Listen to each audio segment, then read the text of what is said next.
Hello, today's the fourth part of my making a watch video, and the movements arrived in the post this morning. So this is a look at it. There's some sort of little plastic thing here. I imagine that's insulation to go between the movement and the watch dial. That's the movement there. It's quite a thin movement, quartz ETA, and it comes with a stem and a little plastic button which is going to be replaced. I have to go and see a watchmaker, see what the smallest button he has that could go on this. That button's about 5mm across, which would be okay on the outside of a case, but this watch is going to have the button internally. It being a quartz, it only needs adjusting twice a year, and it's going to slide in and out with the movement. So I'm just checking the thickness of the movement there, which apparently seems to be 1.3mm for the actual body of the movement. Obviously the part with the hands on protrudes above that. So what I'm going to do now is make a silver ring to go around the movement and hold it to stop it sliding around inside the watch. I'm just getting this 3mm, which is double the thickness required, but I'm going to file it down, and it's always good to have a little bit of extra meat there to play with. This, I think, is going to be soldered to the rear of the dial, so that the movement can be placed accurately to the center hole of the dial, with the button and stem going through this ring that I'm about to make. So I've cut in 1mm silver plate there. I've marked off 3mm, and I'm just going to cut straight along this line with my fret saw. And it's quite an easy process. Silver's quite soft, the saw goes through this quite nicely. Even though some of these saw blades are a bit old and rusty, so I might have to get myself some fresh ones. But cut through this easily enough, and after I've cut this, I'm going to bend it round to the shape of the movement.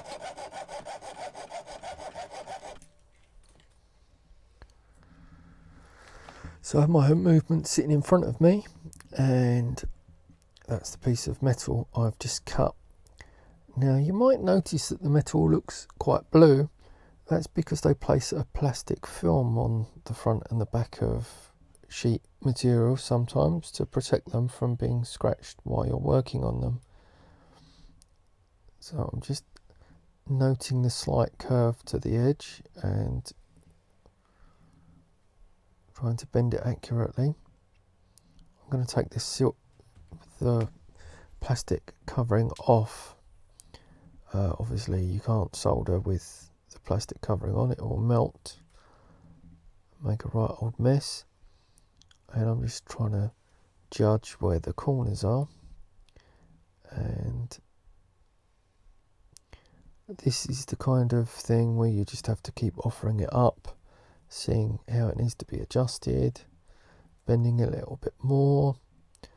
If you put a bit too much bend on the piece, you can reverse the pliers in your hand so that the flat edge is on the inside and the half round is on the outside, and when you squeeze it, it will straighten the material out the opposite direction to that which you have bent it.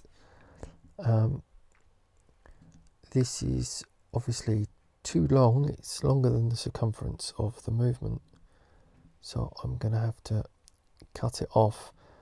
And I haven't taken the stem out of this watch movement yet. I believe I just have to loosen a little tiny screw and it should undo.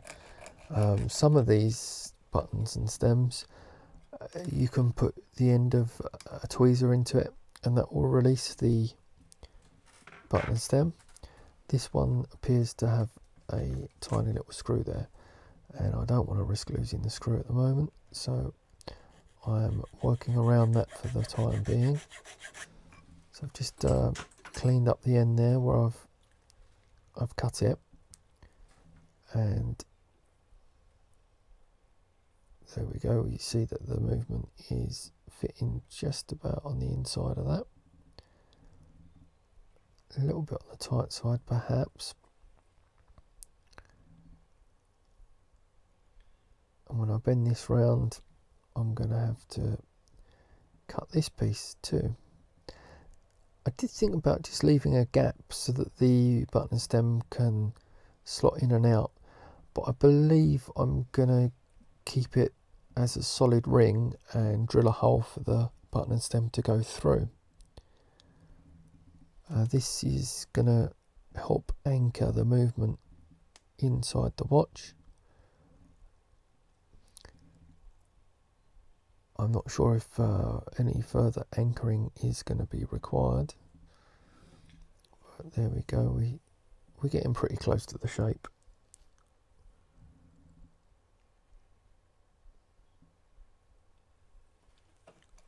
So now I need to cut off the excess material on the other side.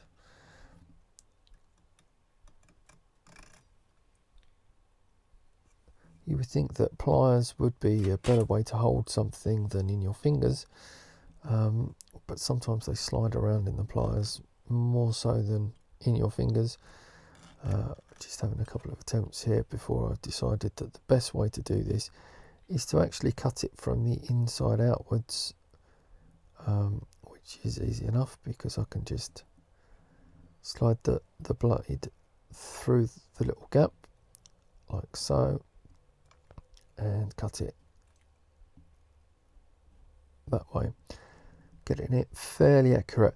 I'm actually going to cut it slightly smaller than required because I can always tap it a little bit larger, and by the time I clean up the inside I might lose a little bit of material, so it will expand a little bit.